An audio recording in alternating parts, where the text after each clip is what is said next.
What's up YouTube? Hello, it's Matt here. Doing a bit of a different video today because I have been asked this for a fair while now and I think I need to cover it. This is the why I love Pale Moon, why Luna's my favourite character, why Harry's the best unit, that kind of stuff. So we're going to go over all that in one video, just so I've got somewhere to send people when they do ask the question, because it is coming up more and more of why is it always Luna, why is it always Pale Moon? Why am I spending 8,000 rare mats to get 4 SP Haris? So we'll start from the very beginning. I actually started out Vanguard back with set 1, right when the game began. I fell in love with OTT for the fact of it was top deck checking, creating a stack, gaining extra cards in hand for the draw power and card advantage. And I loved the deck. So obviously, growing the attachment to OGT and Misaki, I started watching the anime. And we get to the iconic fight that starts the known rivalry of Misaki versus Asuka. Pale Moon versus OTT. And I just literally fell out of love with OTT at that point and jumped straight on the Pale Moon hype train. There was specific... You were creating a second hand from your soul. You were able to manipulate multiple attacks by utilizing that second hand. It became a beautiful combinational deck and I loved it. So obviously I was hyped. It was like going in for set 3, ready, raring for it to go, and English had the issue of they went set 1, set 2, set 6. We had a mucked up schedule, so I had to wait even longer for the clan. But at that point I was watching the JP. This is the point of I was starting to watch the Japanese anime, because obviously they were at the limit break and obviously the English version wasn't at that point.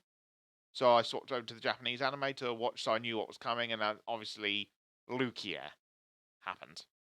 I'd obviously gone back when TCG wise, I picked up the Alice's, the Pale Moon stuff the moment it dropped, and I just fell in love with the clan. I was enjoying the deck, it was comboing off, and obviously when the TCG in the English side caught up to set 7, I was like hyped to play Pale Moon again. I actually went for Sarah to start off with because we've got nationals coming up and I couldn't get 4 Lukias in time, and I was just testing Sarah and Sarah had been working better. We had Purple Trapezist. That was our first print of Purple Trapezist, because obviously we didn't get the promo version at that point that Japan had got. So everyone was diving in that set trying to find Trapezist, Lukias. They were just money at that point. So I decided to sit back and I went and grabbed Sarah's. I managed to get my 4 Trapezis in the boxes that me and my few mates at locals bought. I was like begging them, you can take everything else in the set, just give me Pale Moons. Just give me Pale Moons. And I built up Sarah. I got quite a high rarity Sarah deck because I really enjoyed Pale Moon. I decided to SP it out with Crimson Beast Tamers, Turquoise Beast Tamers, Alice's. I'd put a lot of effort into the deck because I loved it. Went to Nationals. I enjoyed the deck. I got top 16. And for those of you that do know, Pale Moon came second. Dan Cottam took Lucia. It was a very weird list to most people that looked at it.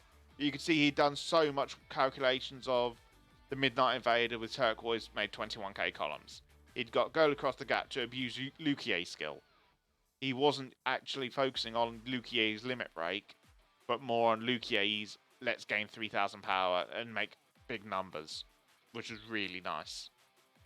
So obviously he got second there. He got, I think it was second again, day 3 of Euros. He put a lot of effort into the deck, and it brought Pale Moon into the spotlight, because a lot of people weren't expecting. This was a Gold Paladin infested format. We'd got Duke, we'd got Ezel, we'd got Garmor. It was a flooded format of Gold Paladins. But then, obviously, UK Nationals that year was top 2 Spikes and Pale Moon. The Euros was unfortunately won by Golds, but you'd got Spikes and Pale Moon in the rest of the top 3. So the under-supported clans got brought into the light of Spikes and Pale Moon at that point. And I kept on with the clan because it was a beautiful clan. I was really enjoying it. I did get my 4 Lukias by that not long after. And we then got into the Break Ride format. Pale Moon again, we'd got to wait a while. It was set 12 before we got to actually use our break ride, which was Eva. Eva didn't was nice, but didn't work well with what the main clan support was at that point, Silverthorns.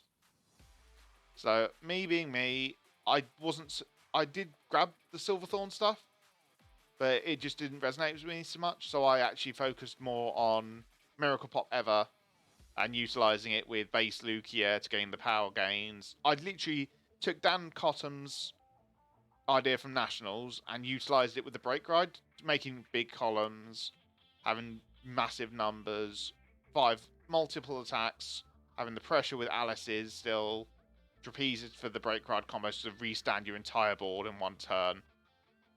It was a fun deck, but obviously Silverthorns was the main hype because Lugia is the honest response. Lugia Reverse was really nice for the deck.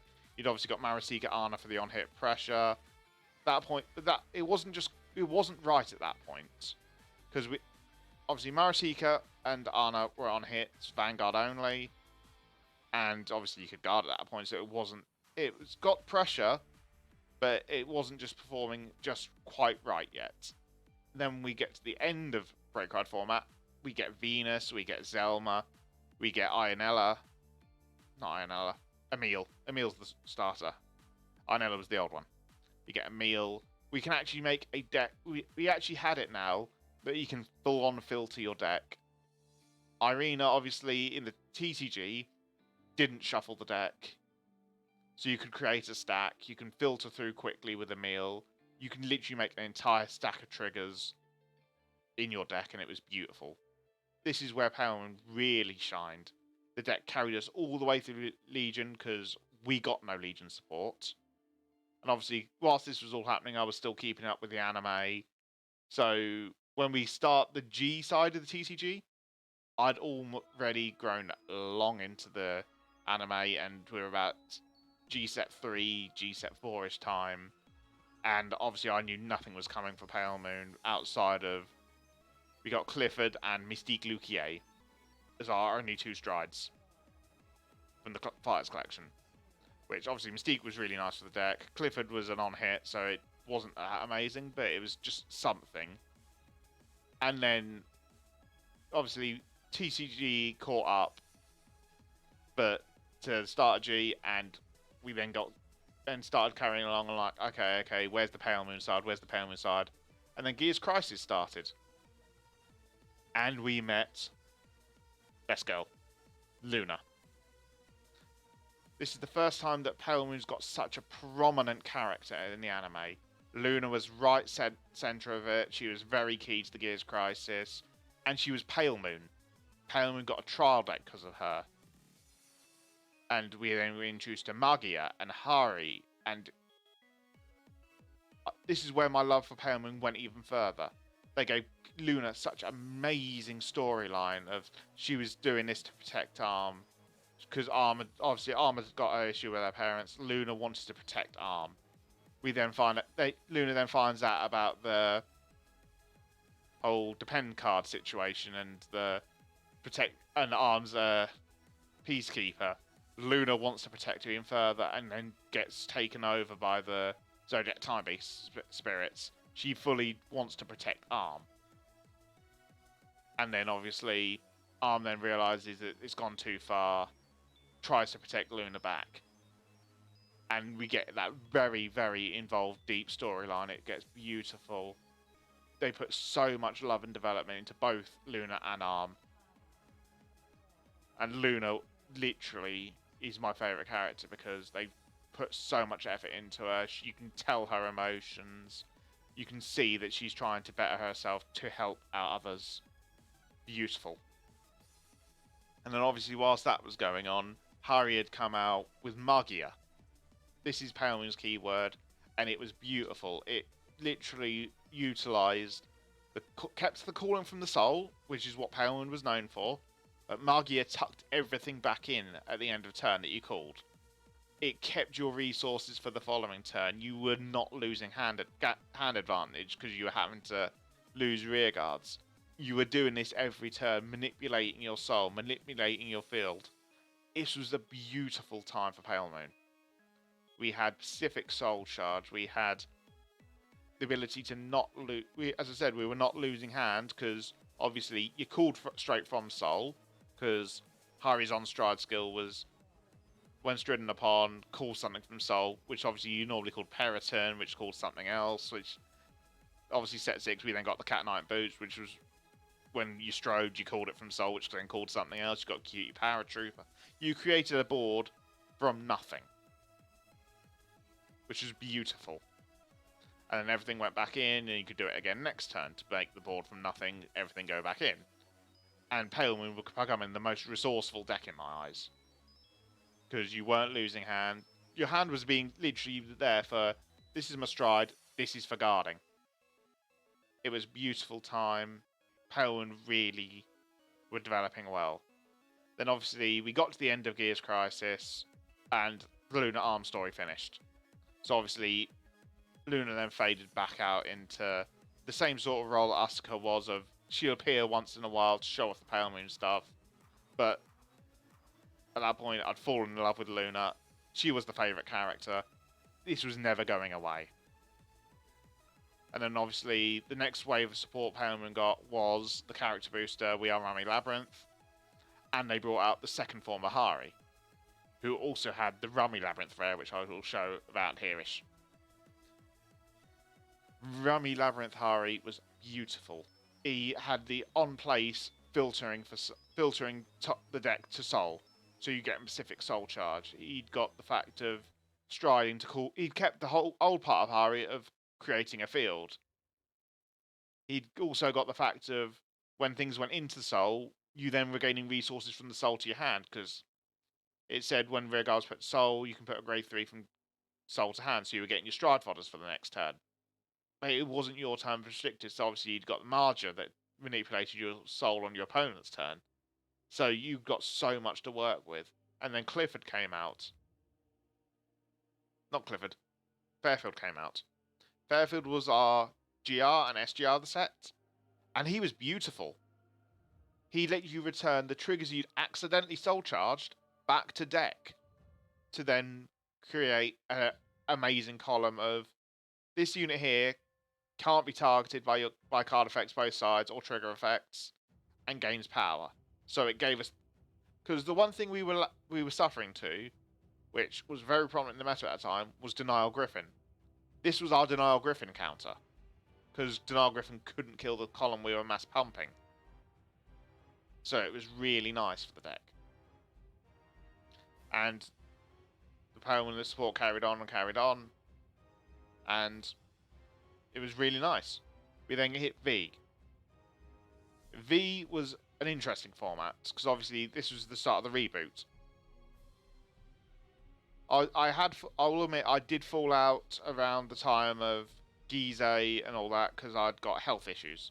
So I didn't play the game at that point. But then obviously I kept up with the anime, because I still enjoyed the anime where I could. But I'd fallen out of the card game, so I couldn't keep up, because I'd got no money because of my health. But then we got back to V, and I saw the V version of Asuka, and they put more effort into her. Because obviously, V, the first few sets of it, they actually focused more on the original anime. Not the original anime, the original manga. It was a reboot, they'd gone back to the beginning, but they'd followed this path of the manga. So obviously, Mii was actually a Nova Grappler player compared to the Kagero player he was in the original series of the anime. You'd got so many unique cards that were manga exclusive that were now being made into cards, like Artillery Man got brought out right at the right point. You'd got all the Risers that actually were how Risers were meant to be, not the side characters they were in in the original series. You got so much. And we then got to the fact of Golden Beast Tamer. Golden Beast Tamer, like Perfect Riser, was chucked in a comic booster in the original TCG. In here, they gave her the full love, and they really developed the card as a whole.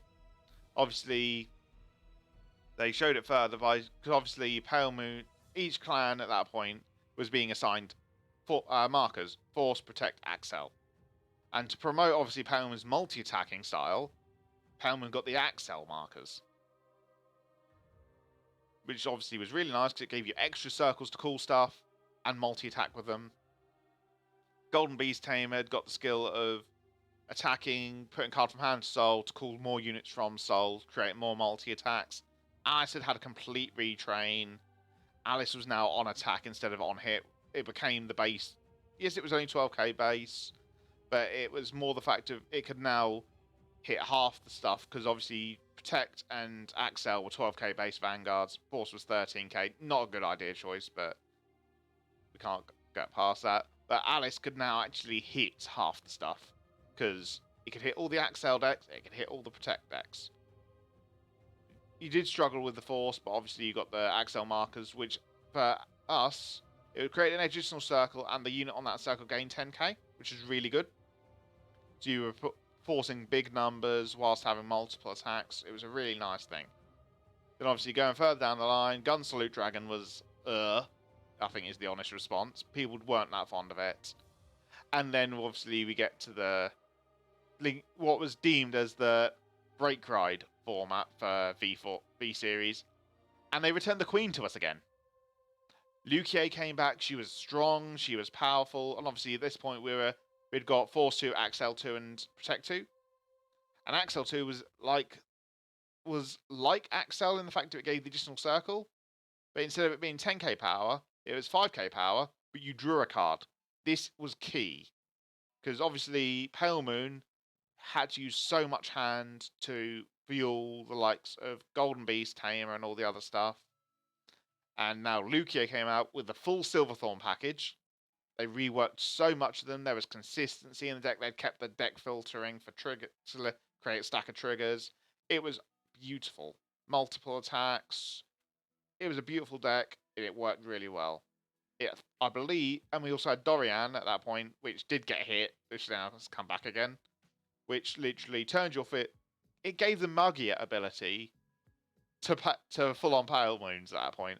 It was you tap everything into Soul, and you draw cards to replace what you've lost as a field, but then you can call them back out again because of Lucia. It was a really nice card for the deck. And then obviously after that, we then got to the G reboot in V Series, which obviously this is the point of I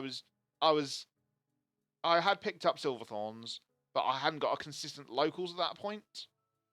So I couldn't play with anyone, so obviously I didn't pick it up much further.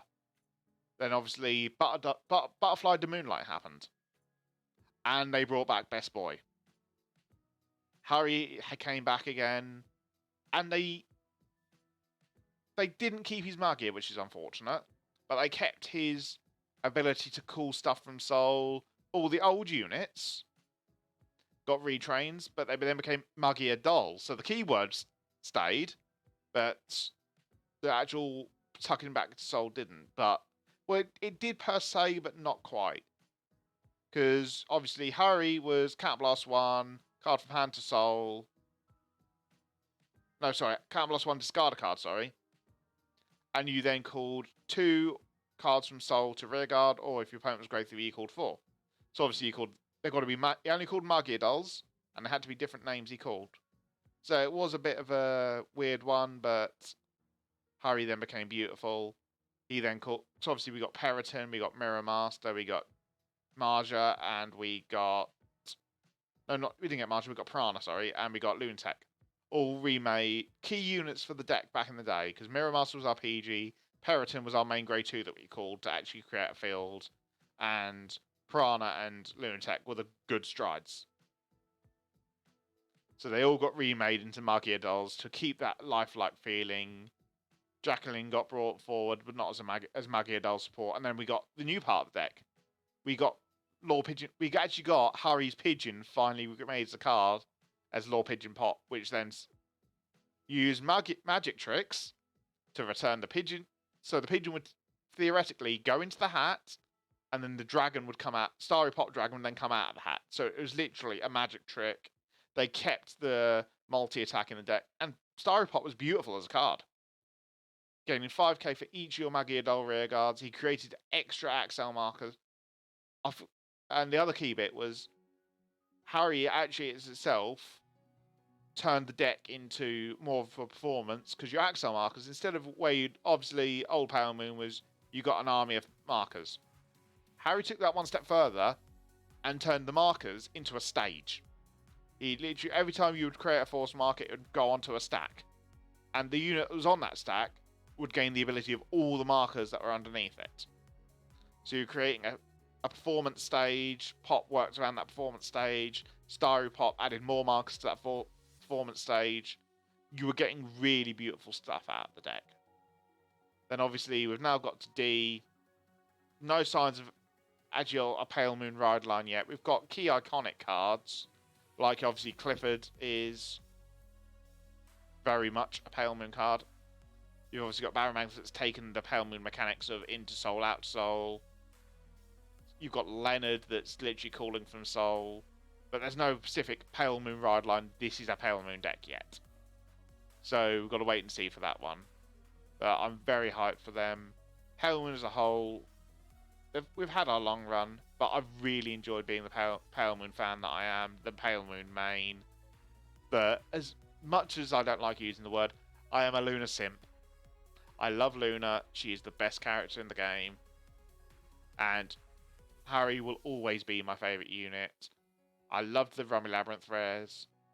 They really should have done that for more than just the Pale Moon stuff, but I'm not going to knock the fact of one of the twos that got one of the two clans that got dedicated special rares was Pale Moon. But that's it for this video. If you like the video, please do drop a like. It very much helps. Please leave your comments below of what your favourite clan is, why you love that clan, who your favourite character is, why you love that character. And I shall see you guys in the next video. Bye bye.